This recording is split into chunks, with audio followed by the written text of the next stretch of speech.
हाँ जी। Next topic अपन पढ़ रहे हैं बेटा, electric field intensity due to electric dipole. मैं एक बार लास्ट लेक्चर का थोड़ा सा वापस से बता रहा हूँ। लास्ट लेक्चर के अंदर अपन ने दो चीज़ों के बारे में पढ़ा था बेटा, एक आपका होता है इलेक्ट्रिक डाइपोल और एक आपका होता है उसी इलेक्ट्रिक डाइपोल का डाइपोल मोमेंट।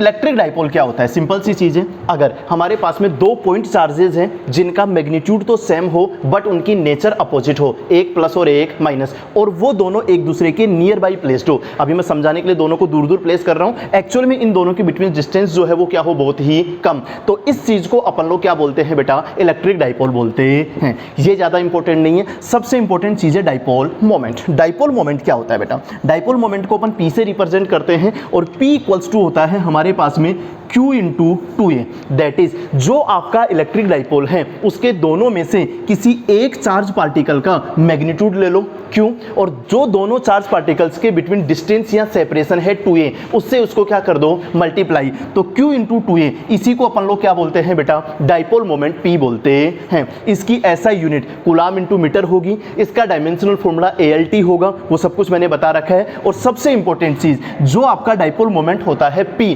वो एक वेक्टर क्वांटिटी है, और जो वेक्टर क्वांटिटी P है इसकी डायरेक्शन हमेशा -Q2 प्लस Q होती है, that is negative to positive charge होती है। ओके बेटा, अब अपन नेक्स्ट टॉपिक में थोड़ा सा आगे बढ़ रहे हैं। ये जो आपके पास में इलेक्ट्रिक डाइपोल है जिसके अंदर जो चार पार्टिकल्स हैं, एक आपका -Q और एक आपका +Q, अपने को इस डाइपोल की वजह से किसी जनरल पॉइंट पर electric field intensity find out करनी है।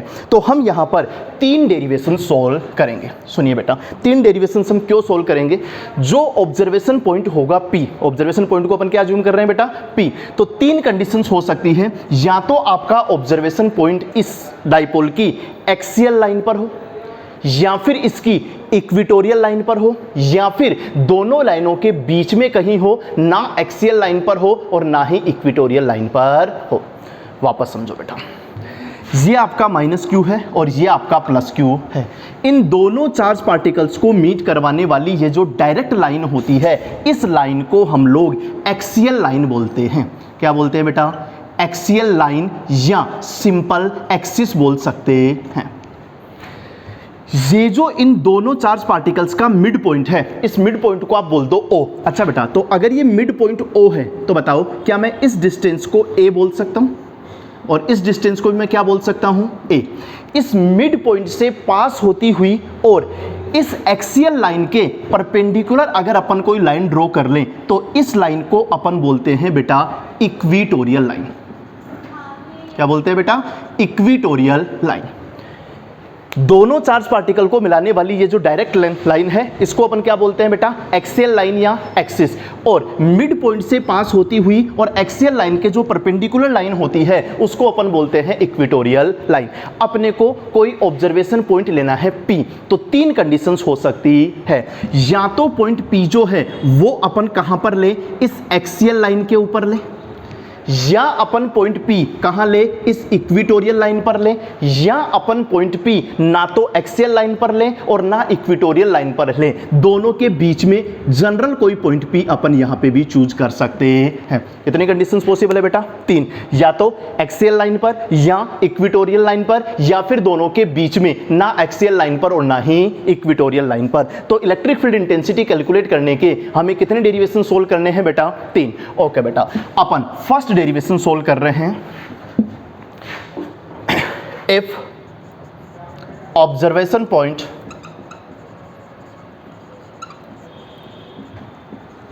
Lies at axial line.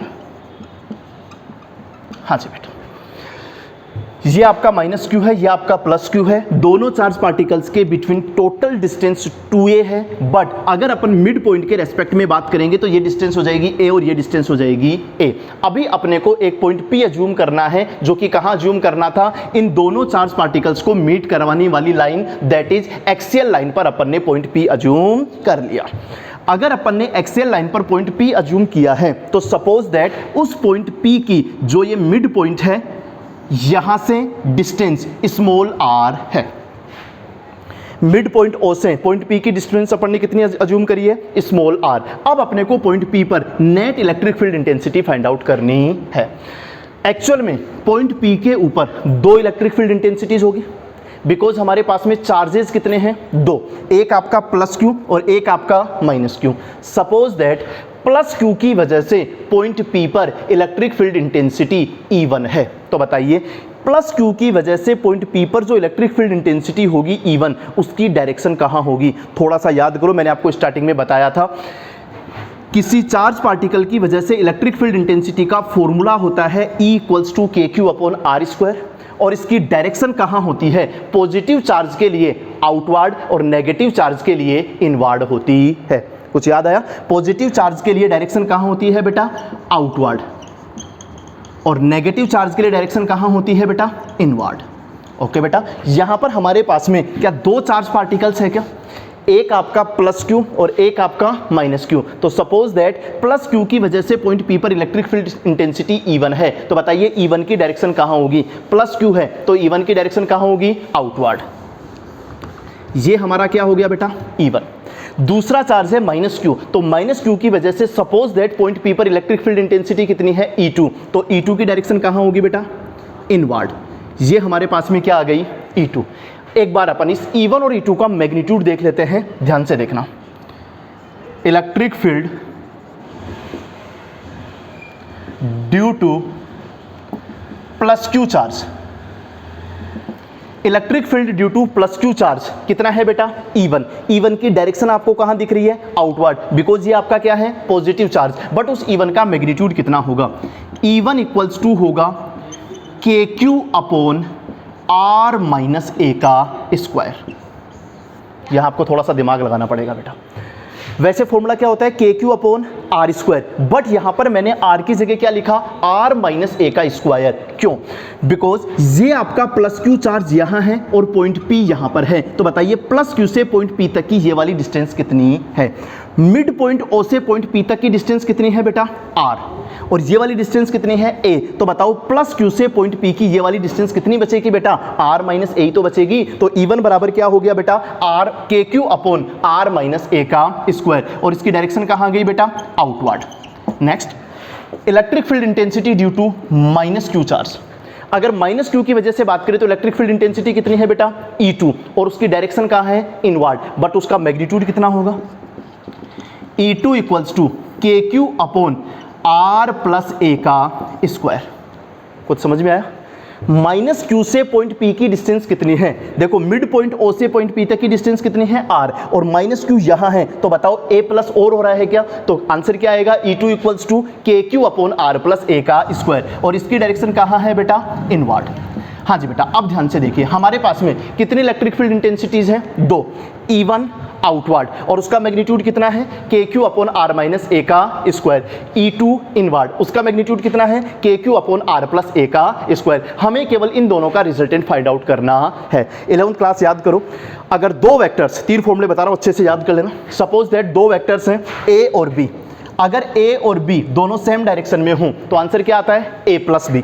अगर दो वेक्टर्स A और B अपोजिट डायरेक्शंस में हों तो आंसर क्या आता है, A-B या B-A, ज़्यादा में से एक कम को माइनस कर देते हैं। और तीसरा, अगर A और B दोनों एक दूसरे के परपेंडिकुलर हो तो आंसर कितना आता है, √A² + B²। हाँ जी बेटा, E1 और E2 क्या दोनों अपोजिट डायरेक्शन में है क्या, तो नेट आंसर क्या होगा, ज़्यादा में से कम को माइनस कर देंगे। अच्छा बेटा दिमाग लगाओ, since here E1 is greater than E2, E1 का मैग्नीट्यूड कितना था, KQ/R-A का स्क्वायर, और E2 का मैग्नीट्यूड कितना है, KQ/R+A का स्क्वायर। क्या E1 के अंदर डिनोमिनेटर जो है वो E2 वाले डिनोमिनेटर से छोटा है क्या, वहां R+A है और यहां पर R-A है, तो अगर यहां डिनोमिनेटर छोटा है तो E1 का आंसर जो होगा वो E2 से क्या आएगा, ज्यादा। तो E1 ग्रेटर देन E2 है। So net electric field intensity, इसको अपन अज्यूम कर लेते हैं E एक्सिस। E1 और E2 का जो नेट आंसर आया वो एक्सियल लाइन के लिए है, इसलिए उस आंसर को अपन ने क्या मान लिया, E एक्सिस। तो बताइए बेटा E एक्सिस इक्वल्स टू क्या आएगा, E1 - E2। E1 ज्यादा है तो ज्यादा में से कम को अपन ने क्या कर दिया, माइनस। अच्छा, और ये जो नेट आंसर आएगा ई एक्सिस वो ज्यादा वाले E1 की डायरेक्शन में आएगा, दैट इज आगे की तरफ आएगा। तो ई एक्सिस की डायरेक्शन कहां आएगी बेटा, आगे की तरफ, और उसका आंसर कितना आएगा, E1 माइनस E2। अब अपने पास में E1 का मैग्नीट्यूड है और E2 का मैग्नीट्यूड है और दोनों अपोजिट डायरेक्शन में थे। अपन ने ज्यादा जो है E1 उसमें से E2 को क्या कर दिया, माइनस, तो वो ही हमारा फाइनल आंसर होगा। अब अपने को E1 और E2 की वैल्यू पुट करके केवल इसको सोल्व करना है, तो कोई दिक्कत नहीं है।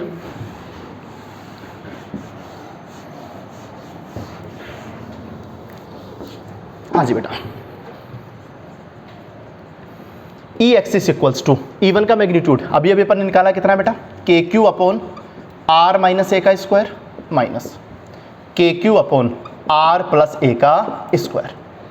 ठीक है, next E axis equals to KQ common ले ले तो अंदर क्या बचेगा, 1 अपॉन R माइनस ए का square minus 1 upon R plus A का square, that is E axis equals to KQ।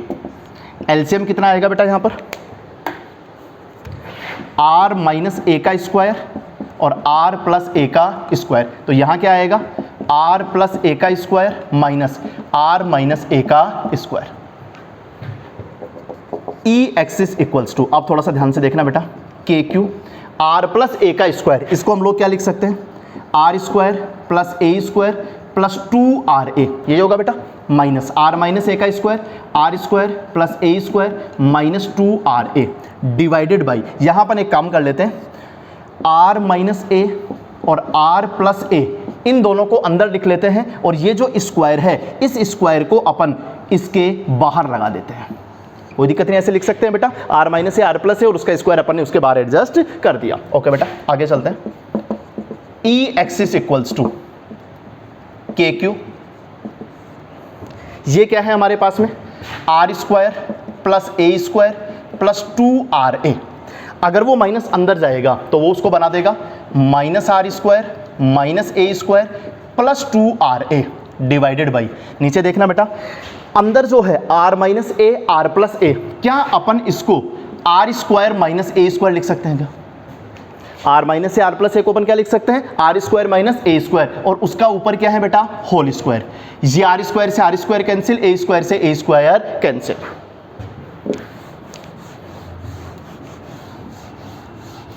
तो देखो बेटा, वो सोल्व होकर के हमारे पास में क्या बन गया, E axis equals to KQ 2RA और 2RA क्या बन गया बेटा, 4RA डिवाइडेड बाई, नीचे क्या बना, R square minus A square का होल स्क्वायर। यहां तक आपको कोई दिक्कत नहीं होनी चाहिए। उसके आगे आपकी कॉपी के अंदर पूरा नहीं लिखा हुआ है, एक लाइन आप उसको सही से एडजस्ट कर लेना। E axis equals to KQ, ये 4RA है, अपन ने इसको थोड़ा सा आगे पीछे एडजस्ट कर लिया, 2 को इधर लिख दिया, 2A इधर लिख दिया और R आगे लिख दिया, कोई दिक्कत नहीं, आगे पीछे एडजस्ट करके ऐसे लिख सकते हैं। डिवाइड में वही है आपका R square minus A square का होल स्क्वायर। चलिए अब इसको आगे सोल्व करते हैं। E axis equals to 2K, दिमाग लगाओ बेटा, ये Q इंटू 2A क्या आपका डाइपोल मोमेंट P है क्या, अभी ये बताया था डाइपोल मोमेंट P बराबर क्या होता है, Q इंटू 2A, तो इसको अपन ने क्या लिख दिया बेटा, P, साथ में क्या आ गया R divided by R square minus A square का होल स्क्वायर। तो लास्ट आंसर हमारे पास में क्या आया, E axis equals to 2KPR upon R square minus A square का होल स्क्वायर। ये अपना आंसर आ गया। बट बोर्ड के एग्जाम के लिए ये आंसर इंपॉर्टेंट नहीं है। बोर्ड के एग्जाम में जो आंसर है अपन इसको इससे भी थोड़ा सा छोटा करेंगे। क्या करेंगे, if for small dipole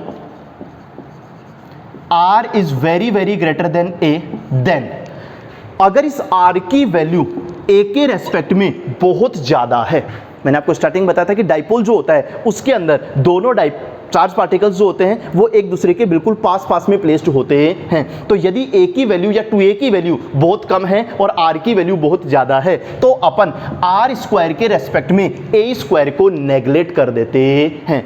R square के रेस्पेक्ट में A स्क्वायर को अपन क्या कर देते हैं बेटा, नेगलेक्ट करने का मतलब उसको अपन क्या अज्यूम कर लेते हैं, 0। एक मिनट, ये नेगलेक्ट करना क्या चीज़ है मैं आपको बता देता हूँ। सपोज दैट एक क्वांटिटी है A इक्वल्स टू 10,000 और दूसरी क्वांटिटी है B इक्वल्स टू 0.01।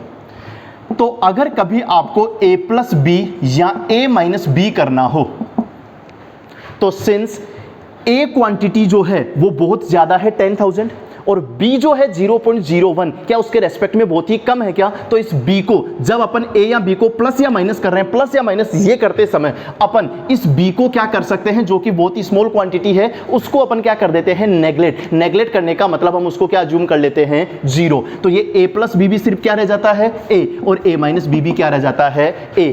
कब, जब A का मैग्नीट्यूड बहुत ज्यादा हो और B का मैग्नीट्यूड बहुत ही कम हो और केवल प्लस माइनस हो, तब अपन इसको क्या कर देते हैं बेटा, नेगलेक्ट कर देते हैं।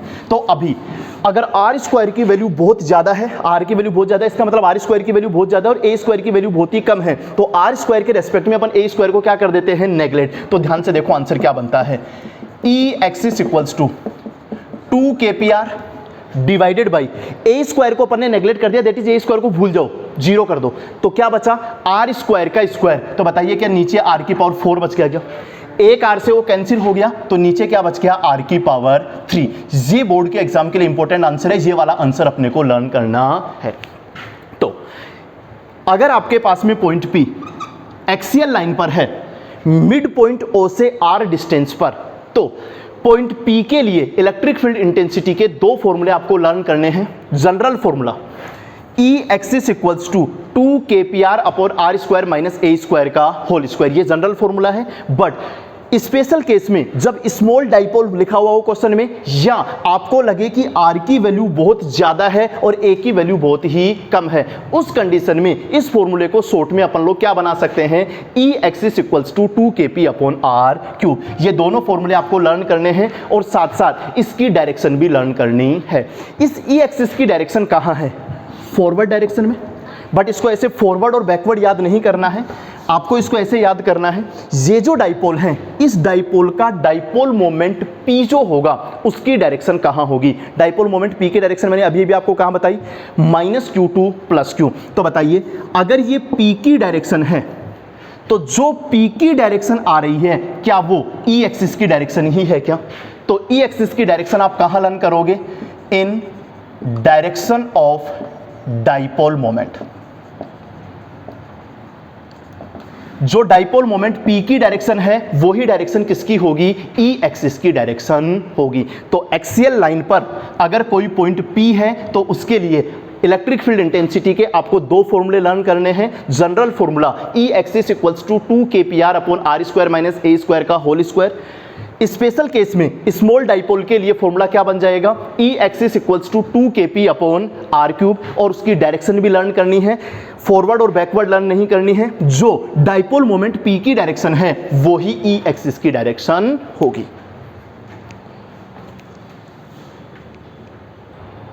हाँ बेटा, नेक्स्ट डेरिवेशन अपने पास में, if observation point P lies at equatorial line, this time ये अपने पास एक्सियल लाइन थी, ये अपने पास इक्वेटोरियल लाइन है। जो अपना ऑब्जर्वेशन पॉइंट है P वो इस इक्वेटोरियल लाइन पर है और सपोज दैट ये इस मिड पॉइंट O से R डिस्टेंस पर है। पॉइंट O से लेकर के P तक की ये डिस्टेंस कितनी गिवन है बेटा आपको, R। तो बताइए पॉइंट P पर इलेक्ट्रिक फील्ड इंटेंसिटी कितनी होगी। एक्चुअल में वापस से यहाँ पर दो इलेक्ट्रिक फील्ड इंटेंसिटीज होगी, due to plus Q charge and due to minus Q charge. जब भी किसी चार्ज पार्टिकल की वजह से किसी ऑब्जर्वेशन पॉइंट पर इलेक्ट्रिक फील्ड इंटेंसिटी की बात करनी है तो सबसे पहले उस चार्ज पार्टिकल को उस पॉइंट P से मीट करवाना है। तो सपोज दैट प्लस क्यू की वजह से बात करनी है तो पहले इसको मीट करवा लो डैश डैश करके, और इस माइनस क्यू को भी यहां से मीट करवा लो, दोनों की वजह से इलेक्ट्रिक फील्ड इंटेंसिटी निकालनी है। अच्छा बेटा सोचो, इस प्लस क्यू से पॉइंट P तक की ये जो डिस्टेंस है, सपोज दैट ये डिस्टेंस कितनी है x। दिमाग लगाइए, अगर ये डिस्टेंस x है तो क्या x का magnitude square root of r square plus a square हो जाएगा क्या, इसमें तो कोई दिक्कत नहीं है, राइट एंगल ट्राइंगल है तो ये r और ये a, तो x इक्वल्स टू क्या हो जाएगा, root r square plus a square. अगर ये डिस्टेंस x है तो देखो ये r और a है तो ये भी r और a है, क्या ये डिस्टेंस भी x equals to root r square plus a square ही हो जाएगी क्या। अच्छा सपोज दैट ये आपका पॉइंट है A और ये आपका पॉइंट है B। ध्यान से देखना बेटा, प्लस क्यू की वजह से अगर पॉइंट P पर अपन इलेक्ट्रिक फील्ड इंटेंसिटी को E1 अज्यूम कर ले तो E1 की डायरेक्शन कहां होगी, प्लस क्यू की वजह से अगर अपन ने E1 अज्यूम करी है तो पॉजिटिव चार्ज की वजह से डायरेक्शन कहां होगी, आउटवर्ड, और वो इस लाइन के अलोंग ही आउटवर्ड होगी। यानी कि ये डायरेक्शन किसकी आ जाएगी बेटा, E1 की, जो कि किसकी वजह से है, पॉजिटिव चार्ज की वजह से है। सिमिलरली माइनस क्यू की वजह से पॉइंट P पर electric field intensity suppose that E2 है, तो बताइए बेटा E2 की डायरेक्शन कहां होगी, इनवर्ड। माइनस क्यू की वजह से इलेक्ट्रिक फील्ड इंटेंसिटी हमेशा कौन से डायरेक्शन में होती है बेटा, इनवर्ड डायरेक्शन में। तो ये सपोज दैट हमारे पास में कितना है, E2। ओके बेटा, this time since due to plus Q charge electric field intensity कितनी थी बेटा, E1। E1 की डायरेक्शन अपने को दिख रही है कहां, आउटवर्ड। तो बताइए उसका मैग्नीट्यूड कितना होगा, E1 का मैग्नीट्यूड कितना होगा, E1 इक्वल्स टू होगा KQ अपॉन एक्स स्क्वायर। दिमाग लगाओ बेटा, प्लस क्यू की वजह से हम पॉइंट P पर इलेक्ट्रिक फील्ड इंटेंसिटी निकाल रहे हैं, तो एक्चुअल में फॉर्मूला होता है KQ upon R square, but यहां पर प्लस क्यू और पॉइंट P के बिटवीन डिस्टेंस कितनी है, x। तो आंसर क्या आएगा बेटा, KQ अपॉन एक्स स्क्वायर। तो इसको हम लोग क्या लिख सकते हैं बेटा, E1 equals to KQ upon, अगर x equals to root R square plus A square है तो एक्स स्क्वायर की जगह क्या आ जाएगा बेटा, R square plus A square. ये किसका मैग्नीट्यूड आ गया बेटा, E1 का, और उस E1 की डायरेक्शन आपको कहां दिख रही है, आउटवर्ड। ओके बेटा, next, due to minus Q charge E2 equals to, minus Q की वजह से पॉइंट P पर इलेक्ट्रिक फील्ड इंटेंसिटी कितनी है बेटा, E2। E2 का मैग्नीट्यूड भी KQ अपॉन एक्स स्क्वायर ही होगा। अरे बेटा ये चार्ज भी Q है, केवल प्लस माइनस का तो फर्क है, और ये डिस्टेंस भी कितनी है, x। तो आंसर क्या आएगा, KQ upon X square, that is E2 equals to KQ upon R square plus A square. आपको क्लियरली दिख रहा है कि E1 और E2 की डायरेक्शन तो अलग अलग है, E1 की डायरेक्शन इधर है और E2 की डायरेक्शन इधर है, but here E1 equals to E2, that is E1 और E2 दोनों का मैग्नीट्यूड क्या है, सेम। अपन ने मोड लगा दिया, या इसको सिंपल लिख दो, E1 इक्वल्स टू E2। इसका मतलब E1 और E2 दोनों का मैग्नीट्यूड क्या है, देख लो, same, KQ upon R square plus A square और KQ upon R square plus A square. अरे बेटा मैग्नीट्यूड सेम क्यों है, दोनों चार्ज पार्टिकल्स का मैग्नीट्यूड सेम है, Q और Q, और दोनों से डिस्टेंस भी क्या है, सेम, x और x। तो E1 और E2 का मैग्नीट्यूड क्या आ गया, सेम। बट अगर अपने को इनका रिजल्टेंट निकालना है तो दिस टाइम E1 और E2 अगर एक ही डायरेक्शन में होते तो हम दोनों को क्या कर देते, प्लस। अगर दोनों अपोजिट डायरेक्शन में होते तो हम ज्यादा में से कम को क्या कर देते, माइनस। जैसा अपन ने पिछले डेरिवेशन में किया था, E1 और E2 दोनों अपोजिट डायरेक्शन में थे और E1 का मैग्नीट्यूड ज्यादा था, तो हमने नेट आंसर क्या लिखा, E1 minus E2। But this time E1 और E2 डिफरेंट डायरेक्शंस में है, तो इसको सोल्व करने के लिए अपन लोग क्या करें, अपन एक काम करते हैं, इस एंगल PAO, इस एंगल को अपन अज्यूम कर लेते हैं थीटा। दिमाग लगाना बेटा, ये आपको थ्योरी में लिखने की जरूरत नहीं है, बट इस एंगल को अपन ने कितना अज्यूम कर लिया, थीटा। अब अपन एक काम करते हैं, ये जो आपकी एक्सिस लाइन थी, इस एक्सिस लाइन के पैरेलल पॉइंट P से पास होती हुई एक लाइन ड्रॉ कर लेते हैं। दिमाग लगाइए बेटा, अगर ये वाला एंगल थीटा है तो ये वाला एंगल भी कितना होगा, थीटा। ये थीटा है तो ये वाला एंगल भी क्या हो जाएगा, थीटा। और ये एंगल थीटा है तो ये वाला एंगल भी कितना हो जाएगा, थीटा। और अगर ये थीटा है तो इसके सामने वाला ये एंगल भी कितना हो जाएगा, थीटा। चलो जो भी है उसमें कोई ज़्यादा दिक्कत नहीं है, आप दिमाग लगा लेना।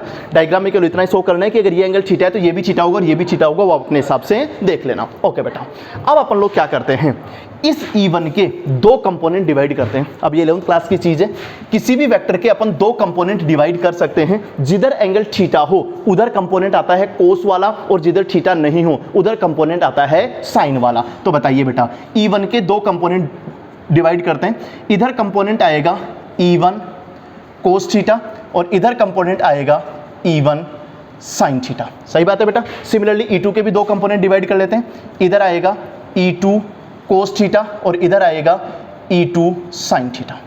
हाँ जी बेटा, अब इंपॉर्टेंट चीज़ें ध्यान से देखना। E1 के दो component, E1 cos theta, E1 sine theta. E2 के दो कंपोनेंट, E2 कोस थीटा और E2 साइन थीटा। क्या E1 E2 का मैग्नीट्यूड इक्वल है क्या? तो अगर E1 और E2 इक्वल है, इसका मतलब E1 साइन थीटा और E2 साइन थीटा भी दोनों क्या हो गए, इक्वल।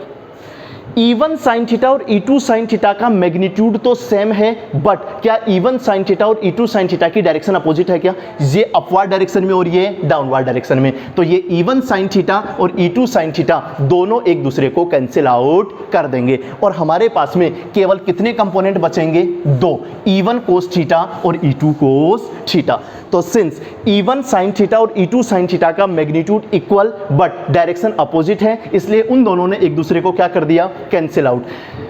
E1 कोस थीटा और E2 कोस थीटा दोनों सेम डायरेक्शन में है और यही हमारी रिजल्टेंट इलेक्ट्रिक फील्ड इंटेंसिटी होगी। So net electric field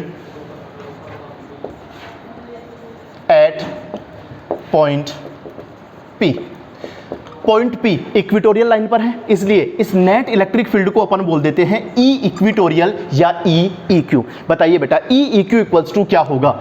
E1 cos theta plus E2 cos theta. अरे बेटा चार कंपोनेंट थे, E1 साइन थीटा और E2 साइन थीटा तो दोनों कैंसिल हो गए, उनको तो खत्म करो। E1 कोस थीटा और E2 कोस थीटा दोनों एक ही डायरेक्शन में है, तो अपन ने दोनों को क्या कर दिया? ऐड। और ये जो E1 कोस थीटा और E2 कोस थीटा की डायरेक्शन है वो ही हमारी resultant electric field intensity E EQ की डायरेक्शन भी होगी। तो आंसर क्या आया? E EQ equals to E1 cos theta plus E2 cos theta और वो इसी डायरेक्शन में आएगा। चलिए बेटा इसको सोल्व कर लेते हैं। E EQ इक्वल्स टू, हमने जस्ट पीछे अभी देखा था कि E1 और E2 इन दोनों का मैग्नीट्यूड तो क्या है? सेम। तो इस E2 की जगह भी दिमाग में क्या सोच लो? E1। तो बताइए E1 cos theta plus E1 cos theta क्या 2 E1 कोस थीटा हो गया क्या? सोल्व कर लो इसको। E EQ equals to 2 E1 का मैग्नीट्यूड लिखा हुआ है, देख लेना आप, KQ upon R square plus A square. अब है हमारे पास में क्या? Cos theta. कोस थीटा की वैल्यू अपन इस राइट एंगल ट्राइंगल से निकाल लेते हैं। इस राइट एंगल ट्राइंगल से कोस थीटा इक्वल्स टू क्या होगा?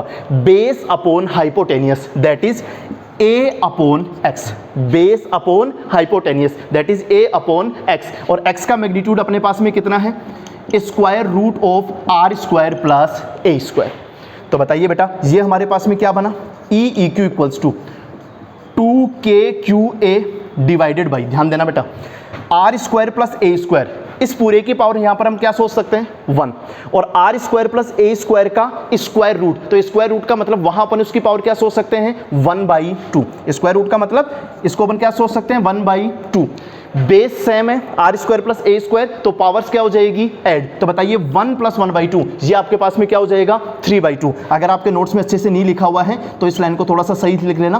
क्या बन जाएगा ये? R square plus A square की पावर 3/2। ये 3/2 कैसे बना बेटा, समझ में आया क्या? यहाँ पर R square plus A square complete था तो पावर कितनी बनी? 1। यहाँ R square plus A square का स्क्वायर रूट था तो उसकी पावर क्या बनी? 1/2। तो 1 प्लस 1/2 क्या हो जाएगा? 3/2। ओके बेटा नेक्स्ट आगे चलते हैं।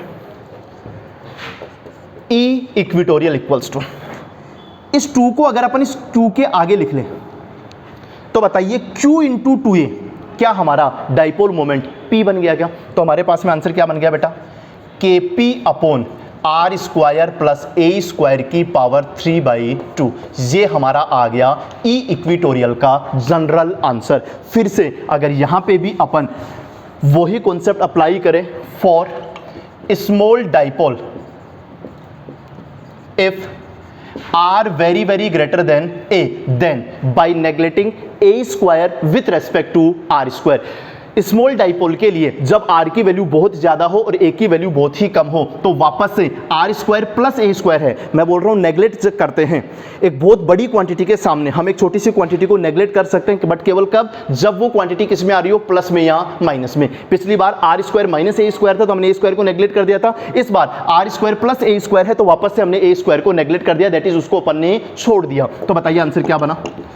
E equatorial equals to KP upon R square की पावर 3/2। ये बना के बेटा A स्क्वायर को अपन ने छोड़ दिया तो क्या बना? R स्क्वायर की पावर 3/2। इस 2 से ये 2 पावर क्या हो जाएगी? कैंसिल। तो फाइनल आंसर क्या आएगा हमारे पास में? E equatorial equals to KP upon R³। सुनिए बेटा, अगर पॉइंट P एक्सियल लाइन पर होता तो आपको 2 आंसर्स याद करने हैं। General answer E axis equals to 2kpr upon R square minus A square का होल स्क्वायर। आप पीछे नोट्स में देख लो, आराम से याद कर लेना अच्छे से। Special answer for small dipole कितना था, 2kp अपॉन आर क्यूब। और उसकी डायरेक्शन कहाँ आएगी, जो पी की डायरेक्शन होगी माइनस Q2 प्लस Q, जो पी की डायरेक्शन होगी वही किसकी डायरेक्शन थी, ई एक्सिस की डायरेक्शन थी। अब बात करते हैं इक्वेटोरियल लाइन के लिए। इक्वेटोरियल लाइन के लिए भी ई इक्यू के दो आंसर्स याद करने हैं। First E EQ equals to KP upon R square plus A square की power 3/2। Special answer KP upon R cube, और इसकी डायरेक्शन कहां होगी, in opposite direction of dipole moment. ये इंपॉर्टेंट चीज है बेटा। ई एक्सिस की डायरेक्शन वो ही थी जो डाइपोल मोमेंट पी की डायरेक्शन थी, बट ई इक्वेटोरियल की डायरेक्शन आप देख लो डाइपोल मोमेंट पी के अपोजिट डायरेक्शन में है। तो ई एक्सिस और ई इक्वेटोरियल की डायरेक्शन ऐसे फॉरवर्ड और बैकवर्ड याद नहीं करनी है। ई एक्सिस की डायरेक्शन क्या याद करनी है, along to direction of dipole moment that is P. E equatorial की डायरेक्शन कहां याद करनी है, in opposite direction of dipole moment P.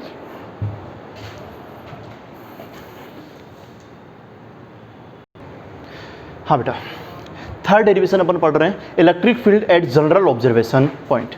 देखिए बेटा, फर्स्ट डेरिवेशन में अपने पास में जो ऑब्जर्वेशन पॉइंट पी था वो इसकी एक्सेल लाइन पर था। पूरा डेरिवेशन मैंने आपको बता दिया है, वो डेरिवेशन आपको अच्छे से पढ़ना है, बट आपको तीन चीज़ें अच्छे से याद करनी है। जो ये एक्सिस लाइन पर पॉइंट पी था उसके लिए एक तो ई एक्सिस का जनरल फॉर्मूला। अच्छा, ई एक्सिस का जनरल फॉर्मूला क्या था बेटा, 2kpr upon R square minus A square का होल स्क्वायर, ये इसका जनरल फॉर्मूला था। फॉर स्मॉल डाइपोल अगर स्पेशल फॉर्मूला बनाना चाहें तो E axis equals to 2kp upon R cube. ये दोनों आंसर्स आपको याद करने हैं। अच्छा, साथ साथ इसकी डायरेक्शन भी याद करनी है। ई एक्सिस की डायरेक्शन कहाँ होती है, along to direction of dipole moment P.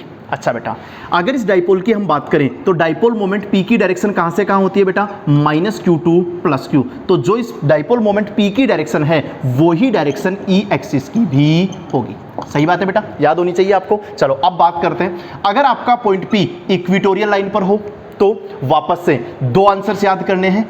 E EQ का जनरल आंसर था KP upon R square plus A square की पावर 3/2, और इसका for small dipole special answer था E EQ equals to KP upon R cube. बेटा याद हो जाना चाहिए अब तक तो। और इसकी डायरेक्शन कहाँ थी, इन opposite direction of dipole moment P। अभी P की डायरेक्शन फॉरवर्ड डायरेक्शन में है तो ई एक्सिस की डायरेक्शन बैकवर्ड डायरेक्शन में होगी। सही बात है। चलिए अब आगे चलते हैं अपन, ये दोनों आपको याद हो गए। अब अपन बात करते हैं for general point. General point का मतलब है बेटा कि जो आपका पॉइंट P है ना तो वो एक्सियल लाइन पर हो, एक्सियल लाइन के अपने आंसर याद कर लिए सारे, और ना ही वो इक्वेटोरियल लाइन पर हो, वो दोनों के बीच में कहीं ना कहीं हो। तो सपोज दैट ये हमारा जनरल पॉइंट है जो कि इस मिड पॉइंट O से R डिस्टेंस पर है। आप ध्यान से देखिए बेटा, हमने सभी डेरिवेशंस में ये जो R डिस्टेंस ली है वो डिस्टेंस कहाँ से ली है, मिड पॉइंट से ऑब्जर्वेशन पॉइंट P तक की डिस्टेंस ली है। तो यहाँ पर भी इस मिड पॉइंट से पॉइंट ऑब्जर्वेशन पॉइंट P तक की ये जो डिस्टेंस है उसको अपन ने क्या बोल दिया, R। सपोज दैट ये जो R है वो इस P के साथ डाइपोल मोमेंट P के साथ ये जो एंगल सस्टेन कर रहा है वो क्या है, हमारा थीटा। अभी आप ध्यान से देखिए बेटा, थीटा की वैल्यू 30 या 60 कुछ भी हो सकती है, जनरल वैल्यू है। अगर अपन थोड़ा सा दिमाग लगाएं और मैं आपको ये कहूं कि तुम इस थीटा की वैल्यू को कर दो 0, यदि तुमने इस थीटा की वैल्यू को 0 कर दिया तो तुम पहुंच जाओगे एक्सियल लाइन पर। सही है ना बेटा। और यदि इस थीटा की वैल्यू को अपन कर दे क्या, 90, तो हम पहुंच जाएंगे कहां पर, इक्वेटोरियल लाइन पर। अभी इस थीटा की वैल्यू 0 या 90 नहीं है। अगर 0 या 90 होती तो 0 के लिए हम कहां चले जाते, एक्सियल लाइन पर। उसके सारे आंसर्स अपने को ऑलरेडी याद हैं। और अगर थीटा की वैल्यू 90 होती तो हम कहां पहुंच जाते, इक्वेटोरियल लाइन पर। उसके भी आंसर्स अपने को याद है। यहां इस थीटा की वैल्यू 0 से 90 के बीच में कोई जनरल वैल्यू है, 30, 45, 60 कुछ भी हो सकती है। तो अब बताइए इस पॉइंट P पर इलेक्ट्रिक फील्ड इंटेंसिटी कितनी होगी, उसका मैग्नीट्यूड कितना होगा और उसकी डायरेक्शन कहां होगी। इसका डेरिवेशन अपने बोर्ड के सिलेबस में नहीं है, ये टॉपिक अपने के बोर्ड के सिलेबस में नहीं है, आपको केवल इसका आंसर याद करना है। और वो आंसर मैं आपको बता देता हूं। For small dipole E axis और ई इक्वेटोरियल के मैंने आपको दो आंसर बताए हैं, जनरल और special for small dipole, but यहां पर एक ही स्पेशल आंसर याद करना है फॉर स्मॉल डाइपोल। और वो आंसर आपका क्या है? E equals to KP upon R cube square root of 1 plus 3 cos square theta. E का आंसर क्या याद करना है बेटा? मैग्नीट्यूड का answer KP upon R cube square root of 1 plus 3 cos square theta. अच्छा बेटा, इस ई की डायरेक्शन कहाँ होगी? यहाँ थोड़ा सा टफ है। एक्सियल लाइन पर तो डायरेक्ट ही है कि जो P की डायरेक्शन है वो ही ई एक्सिस की डायरेक्शन है। अरे भाई अब तक तो याद हो गई होगी यार, कितनी बार बोल चुका हूँ मैं। और इक्वेटोरियल लाइन पर अगर कोई पॉइंट P है तो वहाँ पर डायरेक्शन कहाँ होगी? P के अपोजिट डायरेक्शन में। बट जनरल पॉइंट पर डायरेक्शन कहाँ होगी?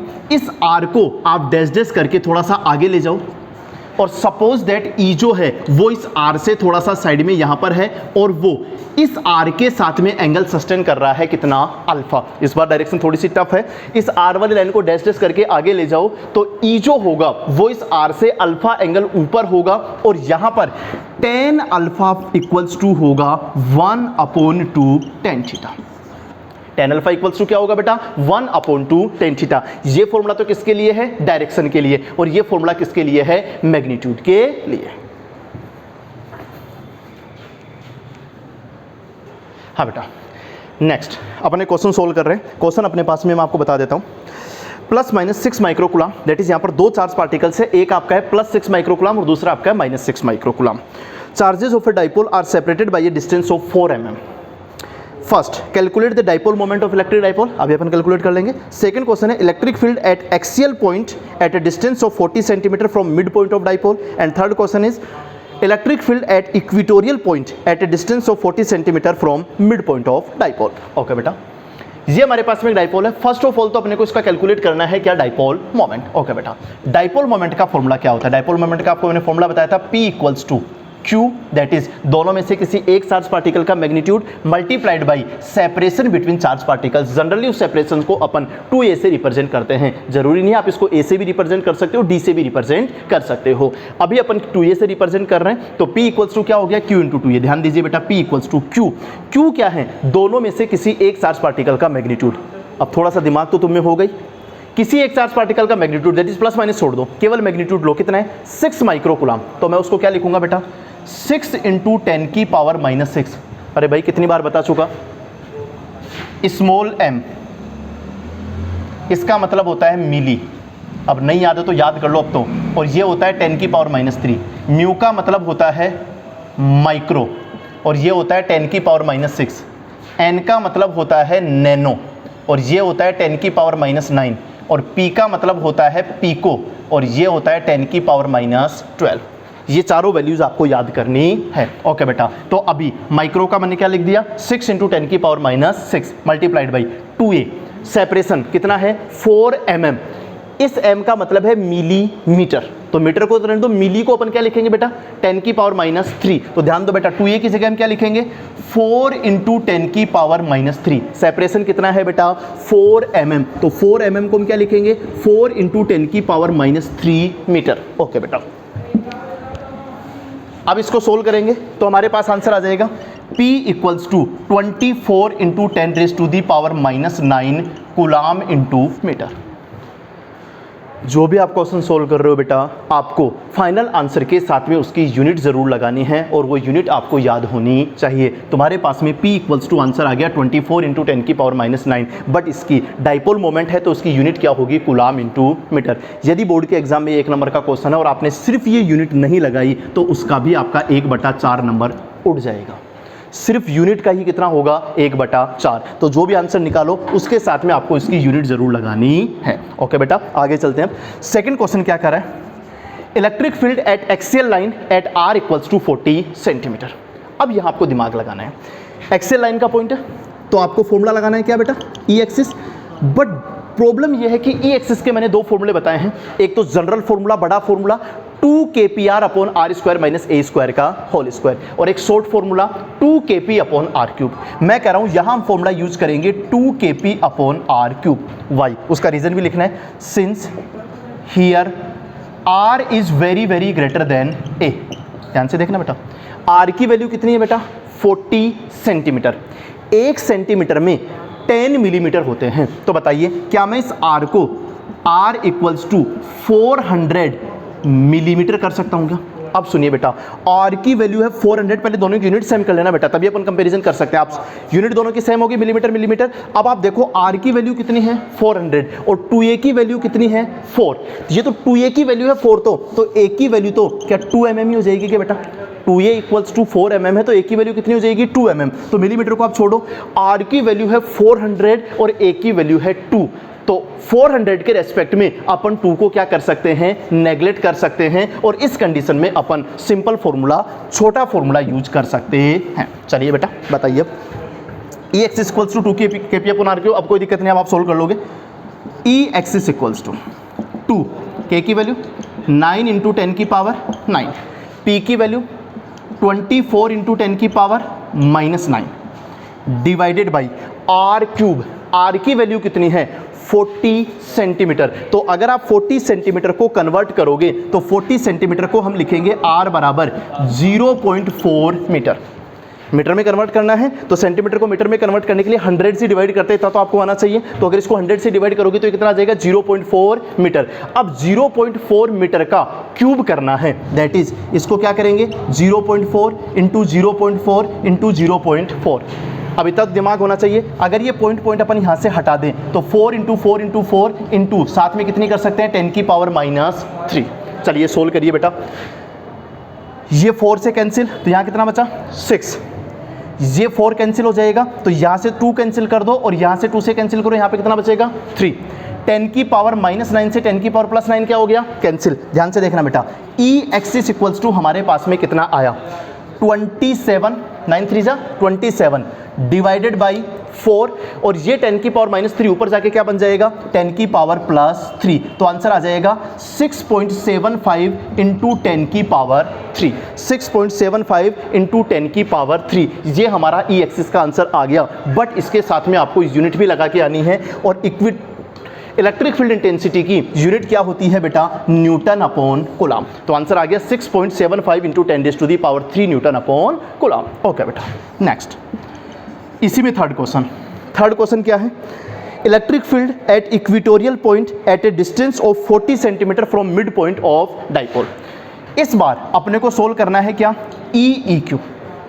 थोड़ा सा दिमाग लगाइए बेटा, अभी जो अपन ने डिस्टेंस सोल्व करी है फॉर स्मॉल डाइपोल, कितनी डिस्टेंस पर सोल्व किया है r इक्वल्स टू 40 सेंटीमीटर, और इसमें ई इक्वेटोरियल सोल्व करना है, वो भी कितनी डिस्टेंस पर सोल्व करना है r इक्वल्स टू 40 सेंटीमीटर पर ही सोल्व करना है। सुनिए बेटा, यदि आपका डाइपोल स्मॉल है that is r very very greater than a है, और r की वैल्यू दोनों तरफ सेम है, तो क्या मैं ये बोल सकता हूं कि E axis equals to 2e equatorial होता है। और शायद ये चीज़ आपके पास में लिखी हुई भी है, हाँ इसी पेज नंबर के ऊपर लिखी हुई है E axis equals to 2e बिल्कुल। ई एक्सिस का फॉर्मूला क्या होता है बेटा स्मॉल डाइपोल के लिए 2kp अपॉन आर क्यूब, और ई इक्वेटोरियल का फॉर्मूला क्या होता है kp अपॉन आर क्यूब। तो देखिए बेटा ई एक्सिस इक्वल्स टू क्या 2 into kp upon R cube, that is E equatorial है क्या। तो अगर E axis equals to 2e equatorial है तो हम e इक्वेटोरियल इक्वल्स टू क्या e एक्सिस अपॉन 2 बोल सकते हैं क्या।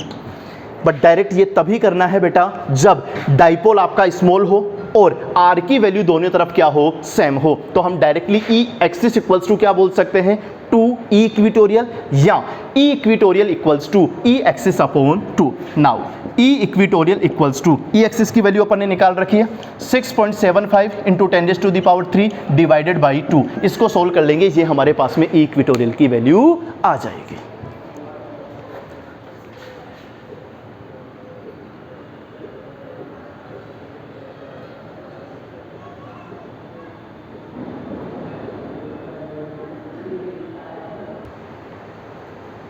हाँ बेटा, नेक्स्ट अपना क्वेश्चन है अपने पास में एक डाइपोल है और क्वेश्चन में बोला गया है कि ये जो आपका डाइपोल है वो आपका स्मॉल डाइपोल है।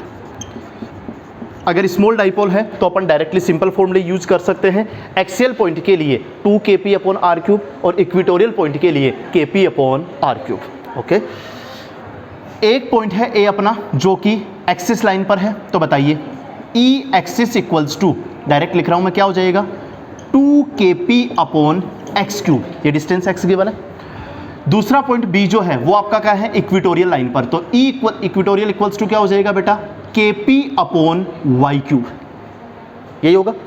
According to question E axis और ई इक्वेटोरियल का मैग्नीट्यूड सेम है, तो आपको x/y दैट इज x/y की वैल्यू फाइंड आउट करनी है। सिंपल ही है। ई एक्सिस अपन ने पहले ही सोल्व कर लिया, क्या बचा बेटा 2kp/x³ equals to E equatorial क्या है बेटा kp/y³। kp से kp आपका क्या हो गया, कैंसिल। x³ को उधर ले जाओ और RHS को पहले लिख लो, तो हमने क्या लिख लिया x³/y³। अपन RHS को पहले लिख रहे हैं बेटा, तो क्या बन गया x³/y³ इक्वल्स टू 2। इसके नीचे वाली स्टेप आपकी कॉपी में नहीं है, नोट्स में नहीं है, चलो कोई बात नहीं, आप लिख लेना। x/y अपने को फाइंड आउट करना था, तो अगर x³/y³ इक्वल्स टू 2 है तो x/y इक्वल्स टू क्या होगा, ये क्यूब उधर जाएगा तो ये क्यूब रूट बन जाएगा, दैट इज 2⁻⁴ बन जाएगा। ये स्टेप आपके नोट्स में नहीं है, आप इसके नीचे नोट कर लें। x³/y³ इक्वल्स टू 2 यहां तक का नोट्स में है, तो बताइए x/y इक्वल्स टू क्या होगा, वो क्यूब उधर जाएगा तो क्या बन जाएगा क्यूब रूट, दैट इज 2⁻⁴। हाँ बेटा, नेक्स्ट क्वेश्चन है। अपने पास में एक इलेक्ट्रिक डाइपोल है जिसका डाइपोल मोमेंट सपोज दैट कितना है p, और p की डायरेक्शन कहाँ से कहाँ होगी बेटा -q2 + q। ये आपकी p की डायरेक्शन हो गई। दिस टाइम एक ऑब्जर्वेशन पॉइंट है p जो कि इस मिड पॉइंट o से r डिस्टेंस पर है और डाइपोल मोमेंट p के साथ 60 डिग्री के एंगल के ऊपर है। तो आपको पहले तो पॉइंट p पर इलेक्ट्रिक फील्ड इंटेंसिटी कैलकुलेट करनी है। ये आपका जो डाइपोल है वो आपका स्मॉल डाइपोल है, तो अपन डायरेक्टली फॉर्मूला यूज कर सकते हैं E equals to kp/r³ square root of 1 + 3 cos square theta. अरे बेटा, आपका पॉइंट जो है वो इस एक्सियल लाइन के साथ में 60 डिग्री पर है, तो ना तो ये एक्सियल लाइन पर है और ना ही ये इक्वेटोरियल लाइन पर है, और स्मॉल डाइपोल है, तो बीच वाले जनरल पॉइंट के लिए हम फॉर्मूला क्या यूज करेंगे बेटा, यही बताया था kp/r³ square root of 1 + 3 cos square theta, that is E equals to kp/r³ square root of 1 + 3। Theta की वैल्यू कितनी है बेटा 60, तो cos 60 की वैल्यू कितनी होती है 1/2, तो इसका स्क्वायर कितना हो जाएगा बेटा 1/4। वापस देखो 3 तो है ही, cos थीटा, थीटा की वैल्यू कितनी है 60 और cos 60 कितना होता है 1/2, बट उसका स्क्वायर क्या हो जाएगा 1/4, that is E equals to हो जाएगा हमारे पास में kp/r³ स्क्वायर रूट ऑफ 1 + 3/4। यहाँ हम इसको एलसीएम लेंगे तो हमारे पास में 4 एलसीएम आ जाएगा और ऊपर बच जाएगा 4 + 3, that is E equals to square root of 7/4 kp/r³, that is E equals to √7/2 kp/r³। ये होगा जनरल पॉइंट P पर इलेक्ट्रिक फील्ड इंटेंसिटी का मैग्नीट्यूड। बट अब अपने को आगे पूछा गया है, देखिए ध्यान से क्वेश्चन पढ़िए पहले आप। An electric dipole of dipole moment P is placed eight x axis such that its centre at origin, calculate its magnitude of electric field intensity at any point P which distance from origin is small r and angle with dipole moment is 60 degree. वो magnitude अपन ने calculate कर लिया। Also calculate angle between electric field E and dipole moment P। जो यहां पर point P पर electric field intensity होगी उसकी डायरेक्शन कहां होगी बेटा, मैंने आपको बताया था, इसको डैश डैश करके आगे ले जाओ, इसको अपन ने बोल दिया r वेक्टर। तो जो E होगा वो इस r से थोड़ा सा ऊपर होगा और ये जो एंगल है वो हमारे पास में क्या होगा अल्फा। अल्फा कैलकुलेट करने के लिए मैंने आपको फॉर्मूला बताया था, क्या बेटा tan alpha equals to 1/2 tan theta, ये फॉर्मूला बताया था बेटा। तो बताइए tan अल्फा इक्वल्स टू क्या होगा 1/2, tan थीटा की वैल्यू कितनी है 60 और tan 60 कितना होता है बेटा √3, तो tan अल्फा इक्वल्स टू हो गया √3/2। अब tan वाली लाइन में √3/2 कहीं पर आता नहीं है, तो इसको अपन क्या लिखेंगे बेटा, alpha equals to tan inverse √3/2। ये हमारे पास में क्या आ गया, अल्फा की वैल्यू। बट इस क्वेश्चन के अकॉर्डिंग जो ये एंगल पूछना चाहता है वो alpha equals to tan inverse √3/2 नहीं है। क्यों? ये जो आपने alpha equals to tan inverse √3/2 angle निकाला ना बेटा, वो एंगल है R और E के बिटवीन। और क्वेश्चन पढ़ो, क्वेश्चन में एंगल किस किस के बिटवीन पूछा है, P और E के बिटवीन। तो आप एक काम करो, ये P पॉजिटिव एक्स एक्सिस की डायरेक्शन में है, इस P को यहां से उठा करके आप इस पॉइंट P पर रिप्लेस कर दो। बिल्कुल डायरेक्शन बिना चेंज किए हम इसको यहां से उठा के यहां पे शिफ्ट कर सकते हैं, तो P को उठा के अपन यहां ले आए। अब आप ध्यान से देखिए बेटा, अगर ये एंगल थीटा है तो ये वाला एंगल ऐसे कैसे क्या बन जाएगा, थीटा इक्वल्स टू 60 या थीटा इक्वल्स टू π/3 बन जाएगा ना बेटा। अपने को एंगल चाहिए, angle between E and P। तो फाइनल आंसर क्या होगा, angle between E and P equals to E और P के बिटवीन टोटल एंगल जो होगा वो होगा आपका थीटा प्लस अल्फा। अरे ध्यान से देखो बेटा, ये रहा P और ये रहा E, तो बताइए इन दोनों के बिटवीन टोटल एंगल कितना है, थीटा प्लस अल्फा। थीटा की वैल्यू कितनी है बेटा, π/3 प्लस अल्फा की वैल्यू कितनी है बेटा, tan इनवर्स √3/2। तो जो एंगल क्वेश्चन में पूछा गया है उसका फाइनल आंसर क्या होगा, π/3 प्लस tan इनवर्स √3/2। हाँ बेटा, नेक्स्ट क्वेश्चन है हमारे पास में, a small dipole of dipole moment P equals to 2ik plus 3jk coulomb metre is placed at origin, calculate electric field at point 2,0। बहुत अच्छा क्वेश्चन है। हमारे पास में एक डाइपोल है जिसका dipole moment P equals to 2ik plus 3jk है। हम इसको थोड़ा सा चेंज कर लेते हैं, हम इस एक के दो डाइपोल बना लेते हैं। इसको ले लेते हैं अपन P1 और इसको ले लेते हैं अपन P2। तो बताइए बेटा, P1 का मैग्नीट्यूड कितना है, 2, और उसकी डायरेक्शन क्या है, आई के, that is positive x axis में। तो ये हमारा हो गया पॉजिटिव एक्स एक्सिस की डायरेक्शन में P1 इक्वल्स टू 2। अच्छा, दूसरा है P2। P2 का मैग्नीट्यूड कितना दिख रहा है आपको, 3, और उसकी डायरेक्शन भी क्या है, पॉजिटिव वाई एक्सिस में। तो ये हो गया आपका P2 इक्वल्स टू 3। ये अपने एक्चुअल में क्वेश्चन में एक ही स्मॉल डाइपोल दिया हुआ था, बट उसकी डायरेक्शन अलग अलग थी, आई कैप और जे कैप। तो अपन ने 2 को अज्यूम कर लिया P1 और 3 को अज्यूम कर लिया P2। अब हमारे पास में एक जनरल पॉइंट है P, जिसका कोऑर्डिनेट क्या है, 2,0। अब इतना दिमाग अपना काम करना चाहिए, 2,0। इसका मतलब ये पॉइंट कहाँ होगा, एक्स एक्सिस पर होगा, और ओरिजिन से r equals to 2 metre distance पर होगा। 2,0 का मतलब ओरिजिन से 2 मीटर डिस्टेंस पर होगा एक्स एक्सिस के ऊपर। अपने को पॉइंट P के ऊपर net electric field intensity calculate करनी है। बिल्कुल सिंपल है। ये जो आपका P1 है, पहला डाइपोल, अगर इस P1 के रेस्पेक्ट में देखें तो क्या ये पॉइंट इसके एक्सिस पर ही है क्या? और एक्सिस के लिए मैंने आपको बताया था कि ई एक्सिस जो होता है उसका मैग्नीट्यूड तो होता है 2kp/r³, और उसकी डायरेक्शन वो ही होती है जो कि P की डायरेक्शन होती है।